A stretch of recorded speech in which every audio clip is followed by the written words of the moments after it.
Hi, everyone. It's Kale here. For the second time ever, I've decided to butt in after the fact and just let everybody know, remind everybody that we're not a current events podcast. We typically record things about a week in advance. And, this is about a week late in the sense that it's January 6th, 2021 when I'm recording this and when this episode premieres. And it's been fucking a doozy of a day where some crazy, insane, shameful shit happened. And, you shouldn't expect us to comment on that sort of thing. But if you're wondering why it seems like we don't have a care in the world, it's because this was recorded a week ago. And next week's episode might sound a little bit different. I don't know. We haven't gotten to that just yet, although we will later tonight, the night that I am recording this. So anyway, I hope what comes next you enjoy and it distracts you from the insane shit that's going on in our country right now. See you later. On this episode of the Bronze Metalist podcast, we talk about Like an Ever-Flowing Stream by Dismember, a member of the Stockholm death metal scene. One of the big four.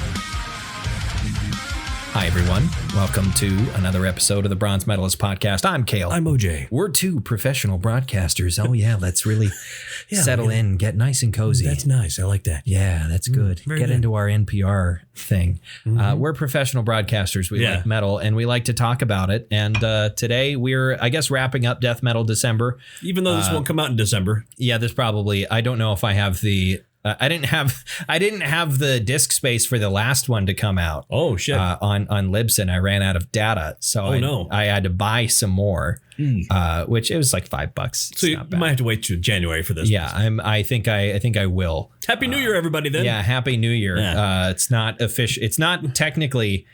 For us, Black Metal January just yet. Right. You'll have to wait until next time. I won't even say next week because who knows when this comes out because I do not know what the word consistency means.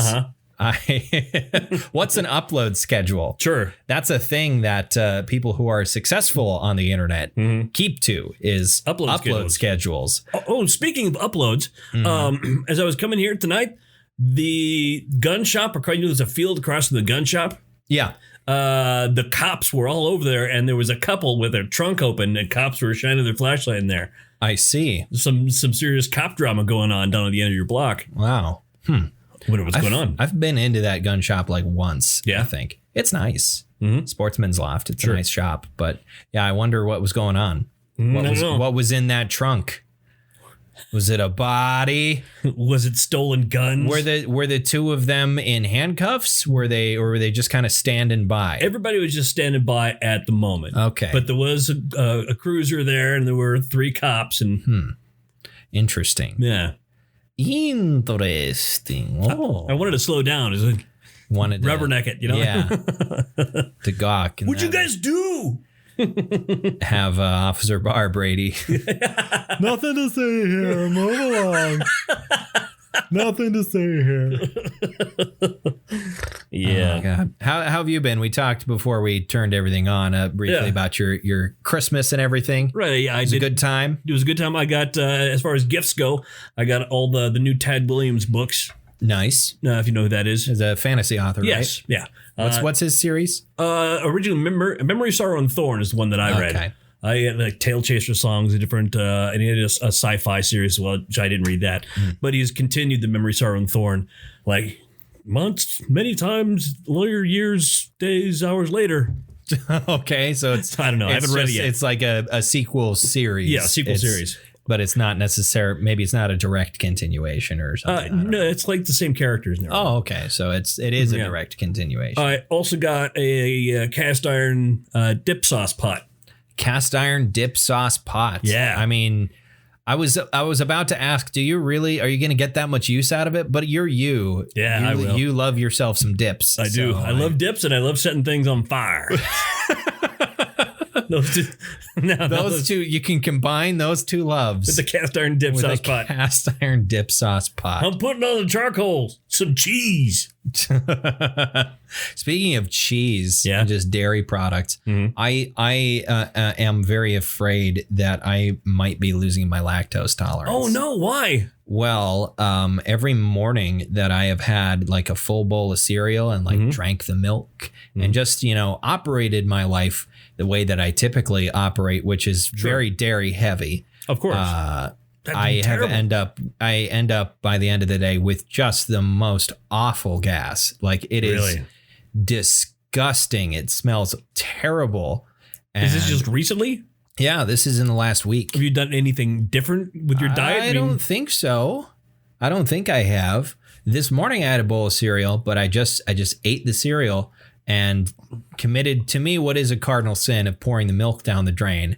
And I haven't had, horrible gas. I've also I had some leftover pizza for lunch and everything. So I had more cheese and stuff like that. But I just don't know. I will need to do some more tests to see, just have like a glass of milk and see what happens. But I felt like those days I wasn't really doing anything differently with my diet, but I was just like my digestive system all day was just,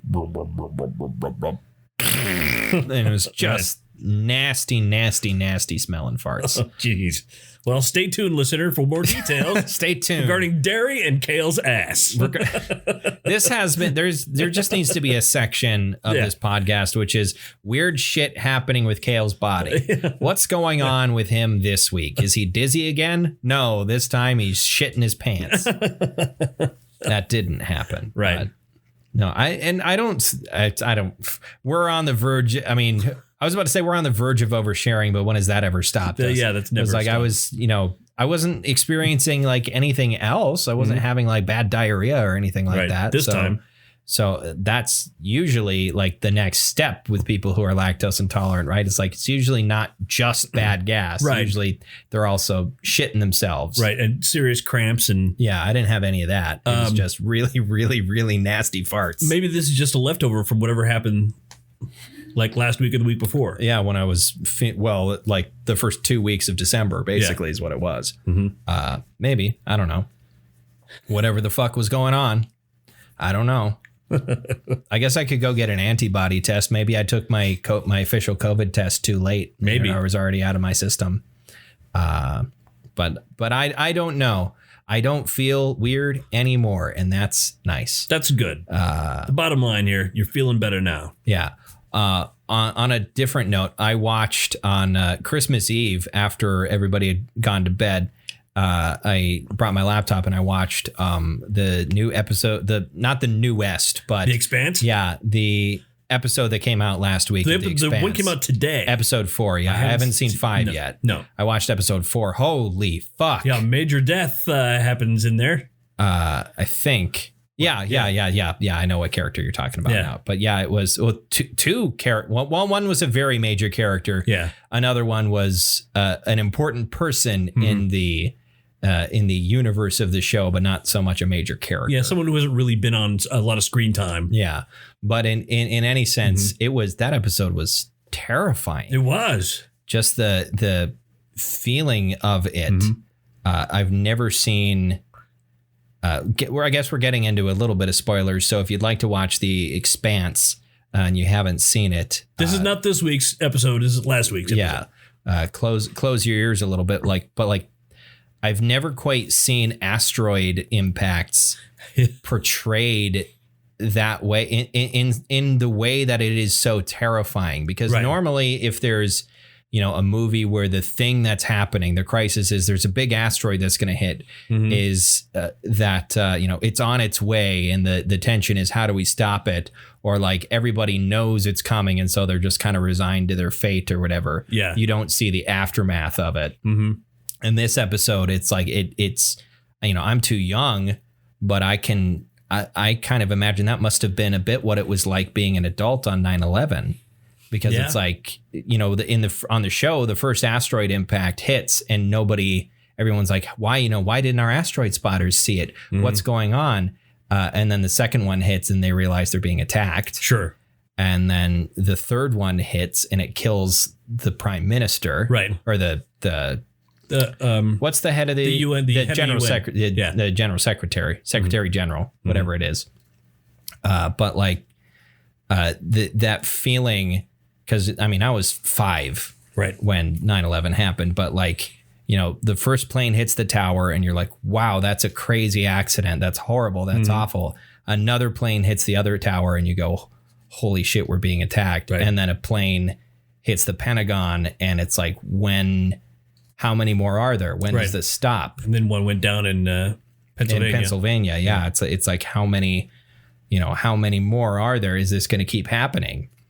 And like, that's like that. God, I feel like it evoked that feeling so successfully, right? In my opinion, especially as someone who can't, you know, directly identify with, like, I was alive and I remember it happening, but I didn't understand what was going on because again, I was 5. I was 27. So, yeah.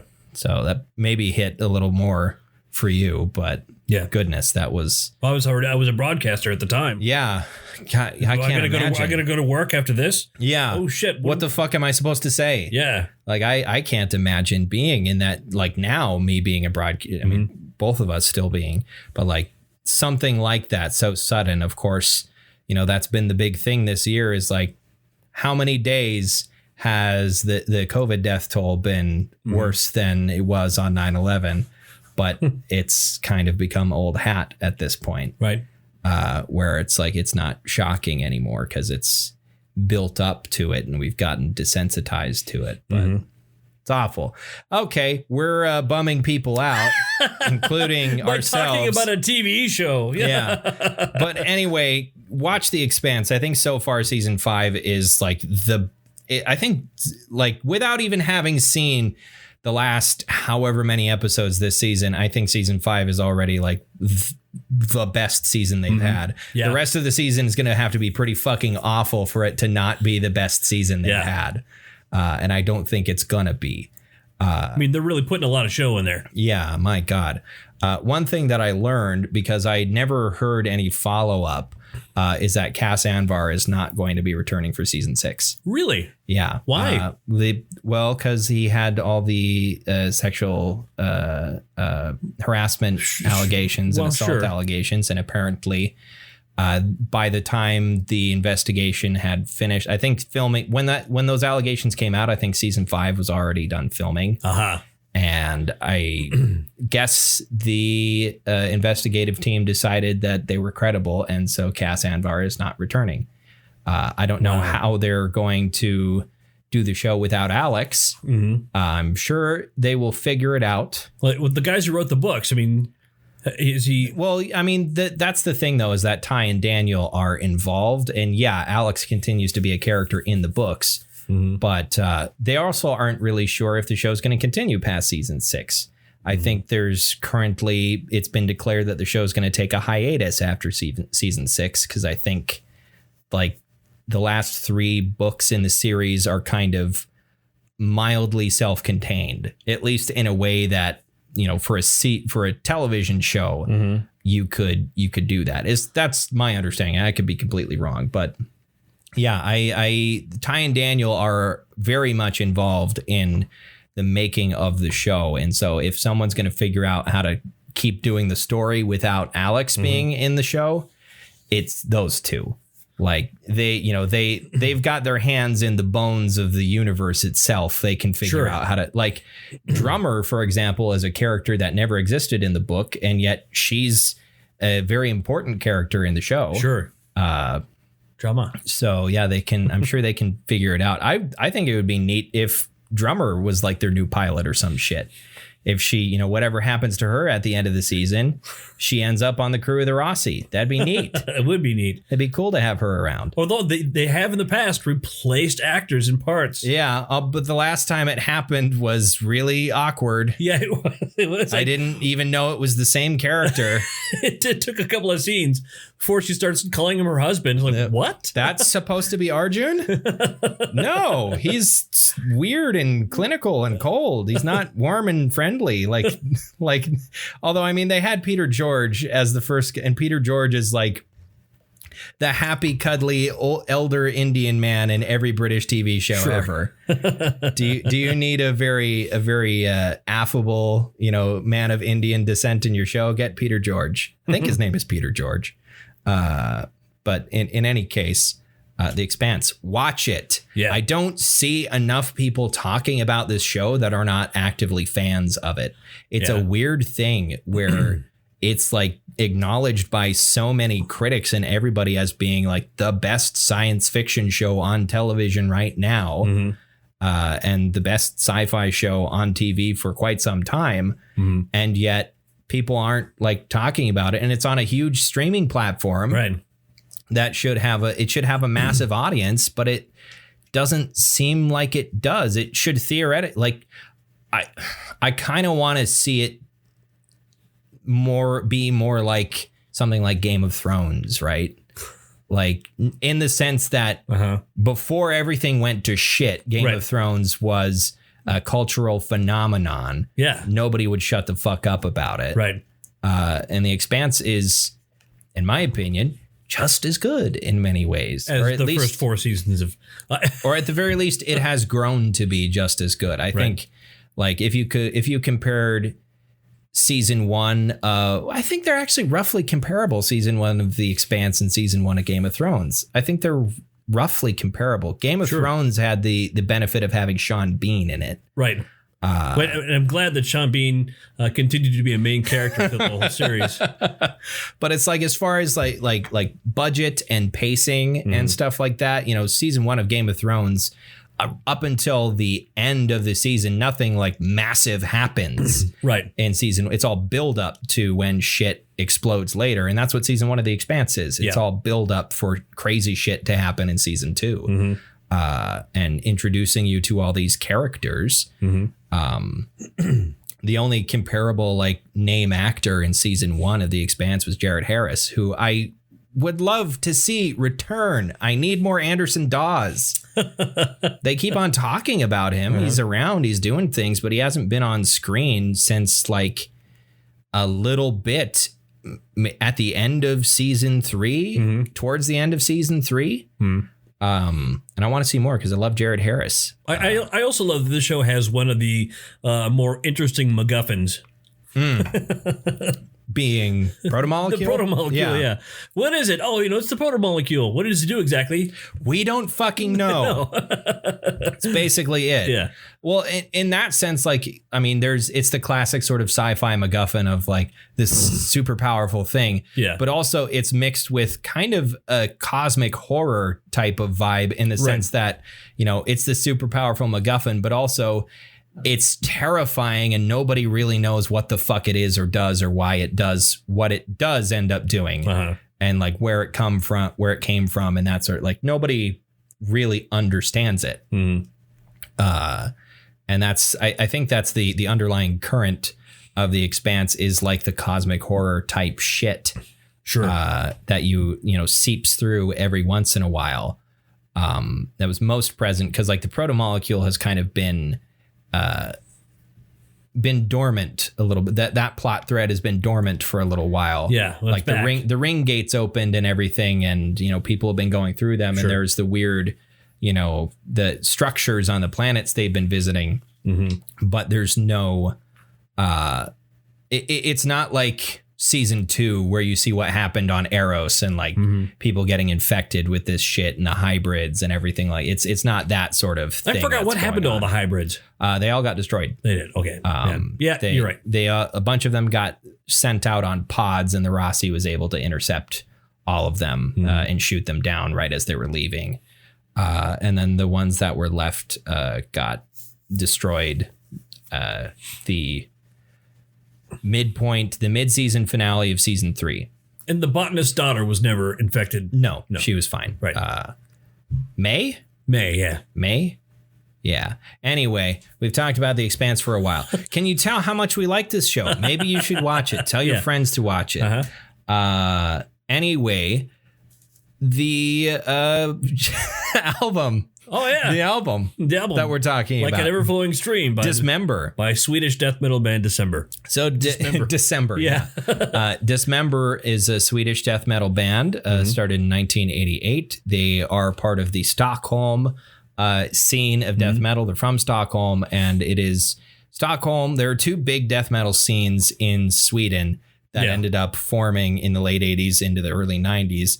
And unlike Norway is known for black metal, Sweden is known for death metal. Right. The Stockholm scene is generally the more raw and aggressive scene. And then you have the melodic death metal of Gothenburg. Yeah, Gothenburg. Or is it Jotunberg or something? I don't know the intricacies of Swedish because there's an island that, to me, an English speaker, I would call Gotland. But apparently, I think it's pronounced like Götaland or something like that. There's way too many syllables for how many letters are there. Yeah, it's Swedish, everybody. But the Gothenburg sound is probably the more popular of the two. At least it's more accessible. Yeah, it's what became melodic death metal. Yeah, it's the two. There's two audio producers, two audio engineers in particular that are pioneered. They basically engineered albums for fucking every single melodic death metal band ever, and continue. It's like Frederick something or other. I can't remember it. Frederick. I know what you're talking about. Yeah. He has the cane with the 4 tennis balls in the bottom. No, that's Carl Fredrickson. That didn't help me at all. Right. I don't know. Was it a joke that I didn't get? The character from Up. But never mind. Just forget it. I said anything. All right. That's fine. Carry on. Now I remember. Sorry. It's been a while since I've watched Up. Yeah. I didn't remember the character's name. It's been a while since I've dealt with humans. So. You would make that joke no matter what. Well, yeah, but it's more so now. I mean. Okay. But in any case, yeah, the Stockholm scene is generally the more raw one. These are the guys that pioneered the use of the HM2, which is you get a Boss HM2 and just turn everything all the way up, max it out. And there's like a particular guitar or some sort of guitar tone that they like to use.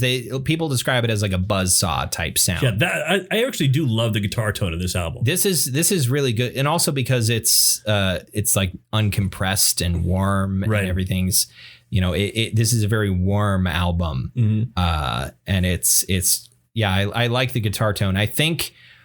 And I've talked about this a couple of times before. You can go wrong trying to recreate that guitar tone now without taking the extra step to like make things analog the way they would have been back then, because like a maxed out HM2 into a digital production studio, a digital processor can just sound it would probably work really well as sampling for like electronic music. But it doesn't work for death metal. But for death metal, it just sounds really, really grating, which is weird to say when you're talking about death metal. This sounds really grating. Yeah, it's... And then you turn on something like, the hardest Opeth has ever gone. It's like, this is nice. Yeah. I've been thinking about Opeth a lot lately for some reason. I've been watching like videos of Michael Ackerfeld being funny. Which he does frequently. I keep on forgetting he's a very funny guy. It's a very dry humor, but it's very, very funny. Because also he's got such an incredibly deep voice that whenever he makes jokes, that's part of the deadpan of it. Is his voice is so deep.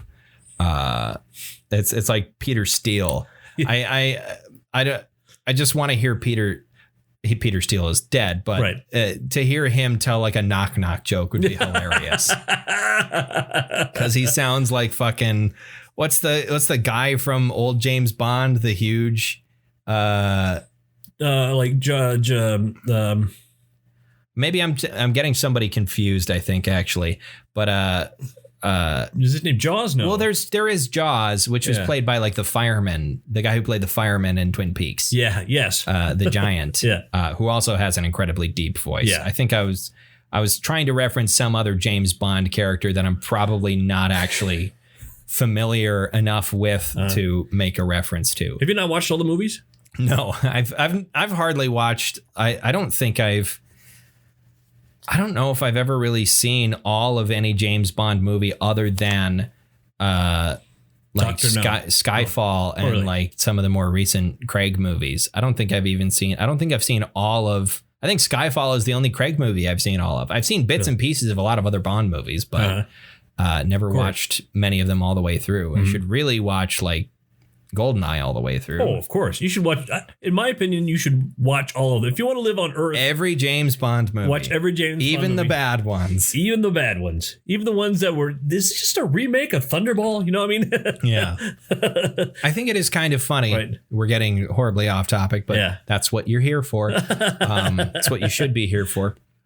I think it's kind of funny that the Pierce Brosnan James Bond movies started off as like all right, things got a little silly. We're going to take things back down to a more grounded sort of realistic type thing. Right. And then they ended up right back where they started. Sure. At the end of the Pierce Brosnan movies where he's like surfing on a tsunami or what the fuck ever happened. What is that? Ridiculous. The last Brosnan movie that was Diamonds Are Forever? Or some shit like that. Maybe. I think. I can't remember. It's been so long since I've actually sat down and watched it was the one with Halle Berry, right. I think, where she was the Bond girl. Right. The ending of it was fucking ludicrous. But and then after that, of course, you have Austin Powers coming out, and when they decided to make the Craig movies, they're like, well, Austin Powers pretty much ruined us doing a traditional sort of silly James Bond movie, so let's make this dark and let's make a movie that features James Bond being on the receiving end of some cock and ball torture, perpetrated by none other than Mads Mikkelsen. Yes. Well, Daniel Craig is laughing. That Casino Royale, the new Casino Royale, is the movie that solidified to English speaking audiences that Mads Mikkelsen is a intimidating, like villainous actor. When in Denmark, he's known mostly for comedy movies. Really? Yeah. In Denmark, he's known as a very funny guy.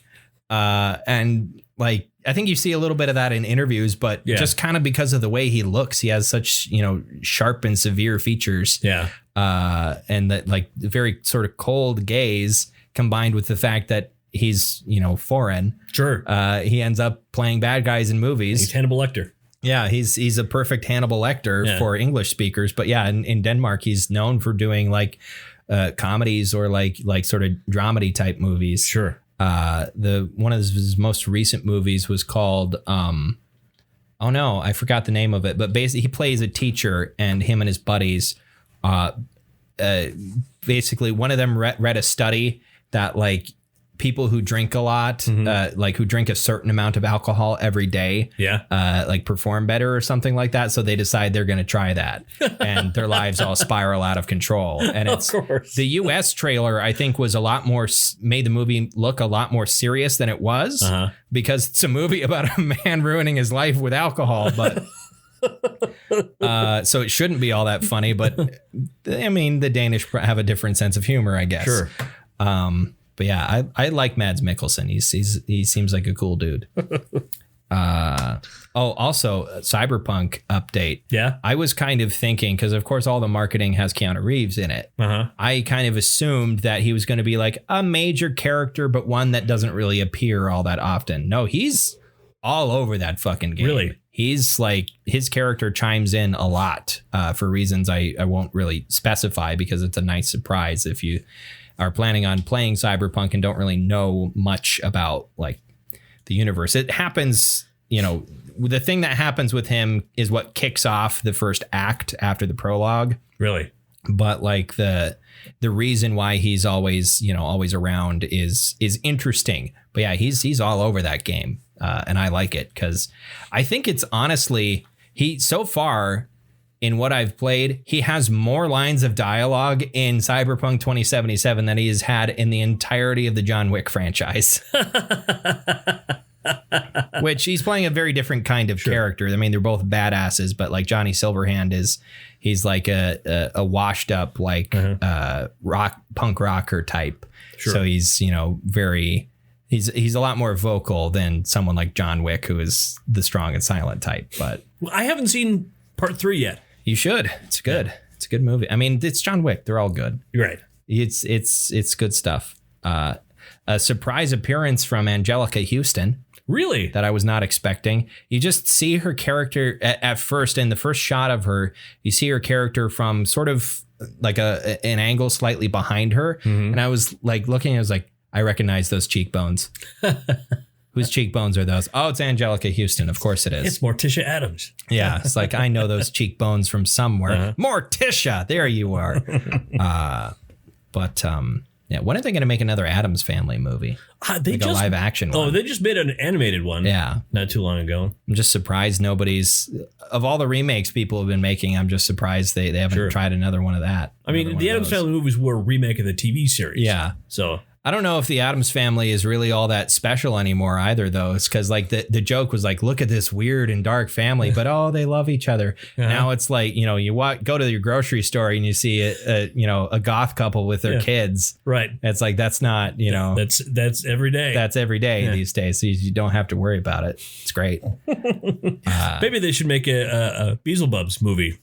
I mean, live action. There's something I haven't kept up with what's going on with that, but they were planning on doing like some sort of live animated concert where they, the performing band would be wearing like mocap suits, and then you'd be able to watch them perform as like 3D models of the cartoon characters. Nice. I think they were trying to figure something like that out. It might have happened already. I kind of lost track of Beelzebubs. But yeah, Beelzebubs is great. So is Dismember. Yeah, so is Dismember. I will be honest. I didn't give this album nearly as much time as I gave Death. Yeah. Simply because it was the Christmas holiday, and then I started working, and I was playing video games and everything. So it kind of slipped my mind like, oh, you need to listen to this album. Also, it was hard to find. Yeah, it's not on Spotify or anything like that. It wasn't on Amazon. They didn't really have anything for Dismember on Spotify. They had like one compilation album, I think. That was it. They have it on YouTube. Yeah, so that's where I listened to it, which also means that I don't really know what song is my favorite because I wasn't paying attention to the title tracks and everything. I do know as far as so this slaps. It slaps. Yes, it slaps. I do know as far as the score that I found. The only official thing that I quickly was able to find was AllMusic actually gives it a 5 out of 5. Really? 100% from AllMusic. If you get a chance, give it another a real listen. Yeah, I've listened to it twice today, but both times I was doing other things. Sure. But this is a great sounding album. It sounds great. Nothing about it made me go like, ugh. It was all like, yeah. I need to spend some more time with this. But the sound that they had for this being their debut album, it's a very well produced album for being the debut of a death metal band, right? In the early 90s, this has a very good sound to it. Yeah. There's a reason they were in the.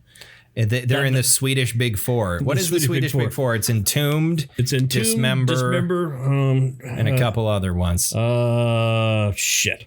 I should know this off the top of my head. But you don't, because you are stupid.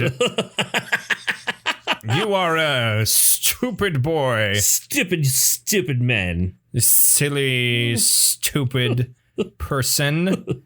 How could you presume to have Entombed, Grave, and Unleashed? Okay. I haven't really listened to a lot of Grave or Unleashed. I don't know if I've ever even really heard of those two. Right. I've follow like death metal subreddits and whatnot. And I don't think I've ever really seen songs by those bands get posted.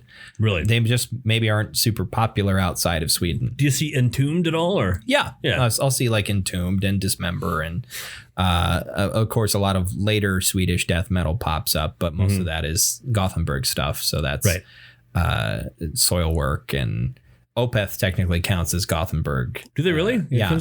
I think that's like, I don't think they're from there, but I think that's where they went to get all their albums produced and that sort of thing. Well, that happens a lot. Yeah. You're from the little town to go to the big town to make it. Yeah. And I think they might be from Stockholm actually, but they fit in, their sound fits in a lot more with the Gothenburg sound. In Flames and the the slightly softer, more slightly more progressive type stuff that comes out of that area. Much more progressive now than it was back in the late 90s. But yeah, I've been thinking a lot. I mentioned this earlier. I've been thinking a lot about Opeth lately. Just thinking about it, just on your mind. It's just on my mind. I would like to find a band that sounds now the way that Opeth used to sound. Like I can't find a band that sounds like Opeth used to, partially because their sound was so unique that anybody who makes something that sounds like Opeth is going to have a million people going like, you're just copying Opeth. Sure. They came in at just the right time to have like an extremely unique sort of sound that also sort of discouraged copycats, I think, where it was like, it had its own watermark. Yeah. where it was like you couldn't, there was no way to copy it while also kind of making it sound your own without it also sounding too different to be similar. Am I making any sense? I get you. Yeah. But if you did them, if you copied them, you're a copycat. If you did that differently, you're doing that wrong. Mm-hmm. It's not the same thing. And then maybe you're making something else that's beautiful and wonderful. Maybe. And, got to try and find that sort of thing. I think like the whole like acoustic guitars and like, sort of soft progressive sections is much more a thing in like black metal these days. Right. With bands like Panopticon and Falls of Raros and stuff like that. It's just I want the death metal sections instead of the black metal sections. I want to hear something. Not that I'm not fond of atmospheric black metal or American. That's just American black metal at this point for the most part. But we'll talk more about that next month. Probably next week. No, it's not next week. It's next time. Next time. You've embraced the inconsistency. Is that what you're saying? I've embraced it. It comes out when it comes out. Damn it. Someday. So what's your favorite song? Because I mentioned I cannot name a favorite song of mine on this album. I had to look at up again the names of the songs that are on this. You know what? And I can't see anymore. You need regular glasses, I think. Not just reading glasses. I think you need proper ass glasses. You're not wrong about that. 100%. The first song, Override of the Overture. I really enjoyed that. The song Dismembered. Okay. Has that opening up, that opening section with the just sort of a lead and there's a chord progression. It sounds like something you'd put over a really good monster truck show commercial. And then I like the reissue stuff. My original had 8 songs. I listened to it again here recently, and the newer songs from the 2005 reissue, they're very sort of death and roll. I thought, like the Justifiable Homicide, the final track. I thought that was really good. It sounded like something Entombed would try to do. Yeah. Well, that's what there's Norwegian death metal isn't a thing, by the way. Yeah. I feel like someone saying Norwegian death metal is a mark of somebody who doesn't know the first fucking thing about death metal. Right.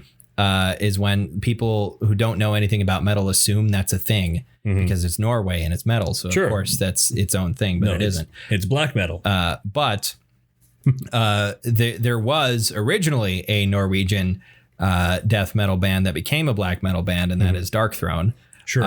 Dark Throne's latest album is kind of a death and roll thing. Really? I listened to a little bit of it. I think it's sort of like a black metal and roll type. I think there's actually a name for that.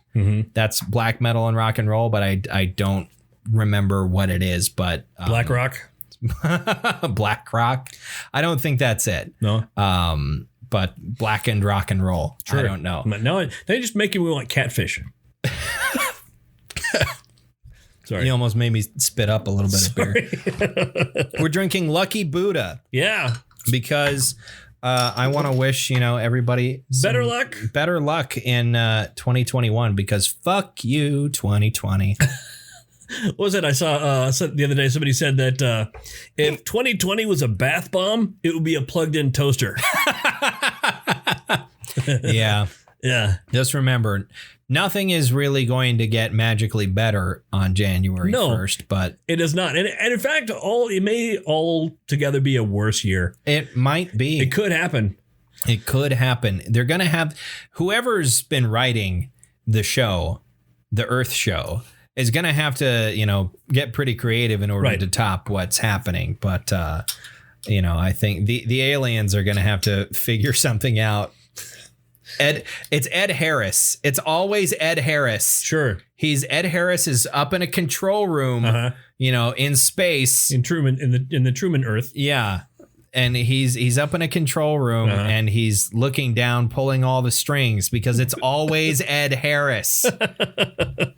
I don't know why. I think I'm really only basing that off of having watched The Truman Show and Snowpiercer. Sure. But I have not seen Snowpiercer yet. It's weird that it's happened twice. You should watch Snowpiercer. The movie's good. I don't know anything about the show. Well, there's a show? There's a television series on that Sean Bean is... Sean Bond? Yeah, Sean Bond. Yeah. Is in it opposite some other guy who I probably recognize, but I don't know his name. But Snowpiercer was directed by the Korean director. Was it Bong Joon-ho? Yeah. I don't think it was. The movie. The movie, I think it was a different director. I think it was the guy who did Train to Busan. I don't think it was Bong Joon-ho. You think just because it was also directed a train movie? A train movie, yeah. I haven't seen Train to Busan because that's a zombie movie. Oh, that sounds like fun. But that's apparently a really, really good zombie movie. Maybe it is Bong Joon-ho, but I just feel like it's not artsy enough for Bong Joon-ho, Science fiction action film, the French graphic novel. The film was directed by Bong Joon-ho. Oh. And written by Kelly Masterson. I don't know why. I just kind of, because didn't Bong Joon-ho also do Memories of Murder, which is like a pretty like upscale sort of like detective thriller or some shit? Filmography. Maybe Snowpiercer was just him having fun the way that Pacific Rim. Memories of Murder, yeah. Yeah, maybe it was him having fun the way that like Pacific Rim is Guillermo del Toro having fun. Yeah. Not that the Hellboy movies are super serious or anything, but when you've also got stuff like Pan's Labyrinth and Shape of Water. Right. Those are more serious movies. Yeah. Whereas, I can only imagine the producers coming in when, with this idea, and Guillermo del Toro was talking to them. And so the plot of this movie, we have a script in mind, and Guillermo's like, no. No, this is just big robots fighting giant monsters. There doesn't need to be a plot. Yeah, if you give them dialogue, so fucking what? Just let the actors figure it out. They're charismatic people. That's my Guillermo del Toro impression, by the way. I love every interview with him because he always seems so fucking jazzed. He's enthusiastic about everything. I want to live in Guillermo del Toro's world. Yeah. He's so excited about everything, and he's so ludicrously creative. He's a wonderful guy. I still think it's weird that they use his character model as a character in Death Stranding, but he does not voice that character. Really? There's a character that looks exactly like him in Death Stranding, but it is not voiced by him. Maybe because when they finally got around to making the game, he just wasn't available. Sure. But they had his like 3D model made up, and so they had somebody else voice the character. Was it a Mexican accent? I mean, I think so. I don't remember I haven't played Death Stranding. I don't remember for that game I didn't play. I've seen clips of the character talking. Sure. But I do not remember if it was somebody doing a Guillermo del Toro impression. I do not know. Maybe they should have got you. Yeah, maybe. Someday I'll play Death Stranding. But it'll have to wait at least until I'm done with Cyberpunk. All right. Which will probably be a while. Yeah, my youngest boy got the Miles Morales game. He beat it on the first day. Yeah. And then ate up all the rest of the content on the second. I heard it wasn't particularly long. It is not a long game. Like I mentioned, a couple of weeks ago, it was sort of envisioned as an expansion for the other Spider-Man game. Right. And when the PS5 was coming out, Sony was like, hey, why don't you just make this expansion a bit, just pad it out a little bit and have it be a launch title for the PS5 because we don't have enough of those because they didn't have enough of those. Bug Snacks is a launch title for PS5. Woohoo! even though I've heard Bug Snacks is actually a fucking great game. Sure, but it's not something that you're trying to. It doesn't really sell the power of the PlayStation 5. Bug Snacks sounds like something I play on my phone when I'm killing time. Exactly. Voice cast is fucking ludicrous. Really? There's like an insane amount of like very well-known video game voice actors in it, voicing the various like villagers that you feed the Bug Snacks to. But Dismember. So you said your favorite song. Before we talk about final thoughts or anything, so you mentioned that your original album, when did you get into Dismember? I got this album, I think I was in my 20s. It had been out for quite a while already. It was come out in 81. I don't think I got it until like... It was not 81. 91. Back in 1961, Dismember put Death metal. They would have been arrested. Hell, they got taken to court. Yeah. They got taken to court on an obscenity charge for this album in the UK because it was the UK in the 90s and they didn't apparently have anything better to do than take death metal bands to court. Sure. Over lyrics. That means that there was somebody, well, maybe they probably, because it came with a lyrics booklet. Originally, but probably. But I mean, either that or there has been someone who was offended by obscenity sitting there listening to fucking Dismember. Yeah. Who was that? Who was that person? It was probably a parent. Yeah. It was probably a parent who found their kid's album. Sure. And opened it up and looked at the lyrics and went, "By Jove, what is this? What is this poppycock? My tingle me hingleberries. Governor? What is this bullshit?" Something like that. No, yeah. Because Lord knows it wasn't some fucking person from Birmingham or something like that. Just right. Like, there's a losing into death metal. That was kind of an Irish accent. I don't have a good handle on the Birmingham accent. The Birmingham accent. Yeah, it's anything other than just like a basic British accent I cannot do. Right. And my British accent is probably awful just anyway. Listen to interviews with Napalm Death and you'll have a good handle on the Birmingham accent. Or if if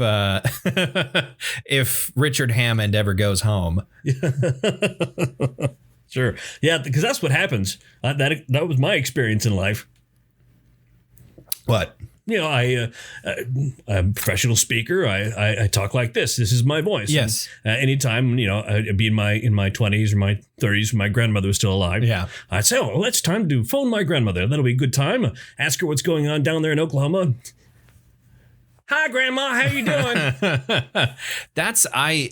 We've talked about this together before. Is that like that happens to me really hard, even with people who I don't know.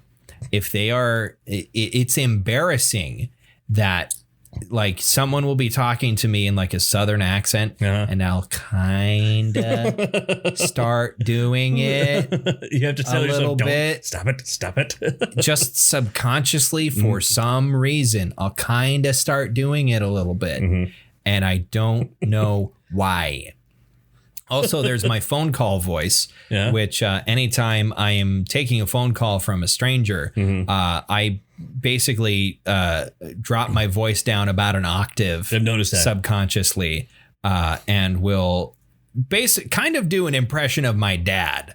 Because that's how I would answer phone calls at home too. When I was living with my parents, is there was some times where I would answer the phone. And it would be someone from the power plant, and they'd be like, "Hey, Kevin," and I'd be like, "No, this is Kale. I'll go get him," and that would make me feel good because I sounded like I had a big grown-up voice. But no, I will do that on phone calls, or just like with strangers whom I am like performing some sort of a transaction with. I try to sound, well, I try to do the radio thing with a transaction. I will be adult, this is my professional adult voice, and I am talking to you on the phone. Okay. Yes, well, my prescription number is This is 514. Oh, you need my social security number. Yes. Well, I'm not going to trick myself into saying it.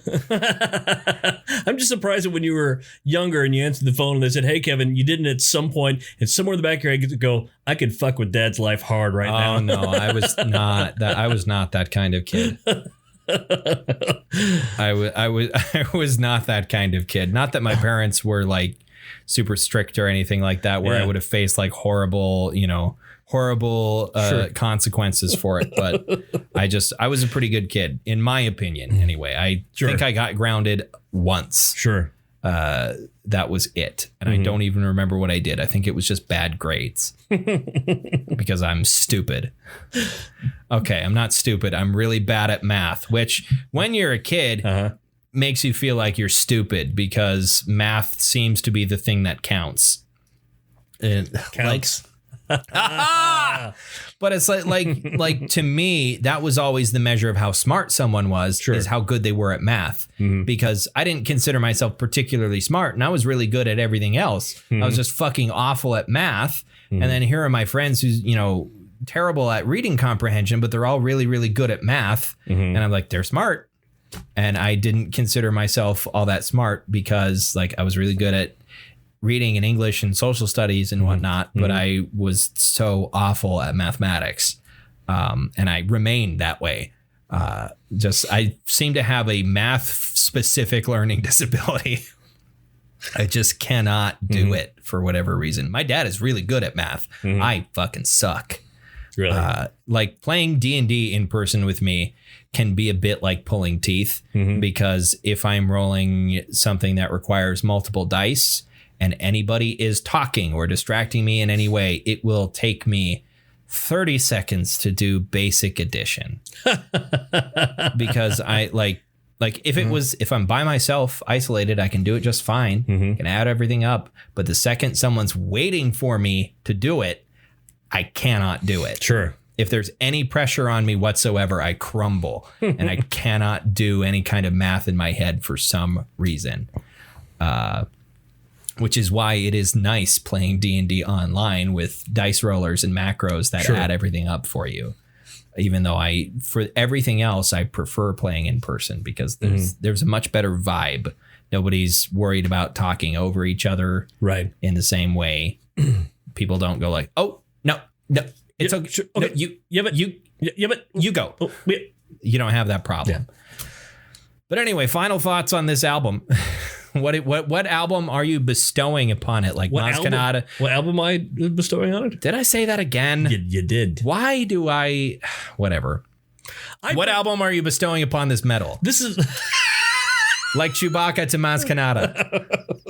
I feel we're doing everything in reverse. I feel this is a very important album in the death metal catalog. This was, and especially for Swedish death metal in the Stockholm sound, this was the album in a lot of ways. Yeah, I give it a gold in that respect. I'm going to have to give it a silver simply because I haven't listened to it enough. I'm going to have to spend some more time with it and actually pay attention to what the fuck I'm listening to.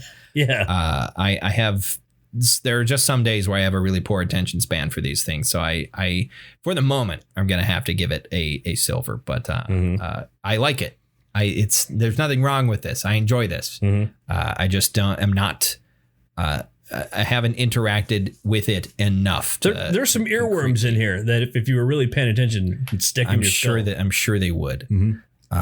So next week, it's going to be next time we're starting Black Metal January. And, it wouldn't be the start of Black Metal January if I brought in something that wasn't Panopticon. Yeah. That's later. I'm going to start with something that's not Panopticon, but it is also something that's probably a lot less black metal than Panopticon. Oh, really? And to some people, like to the really hardcore fucking cult black metal people, it's an egregious sin to call it black metal. But I want to talk about Numenorian.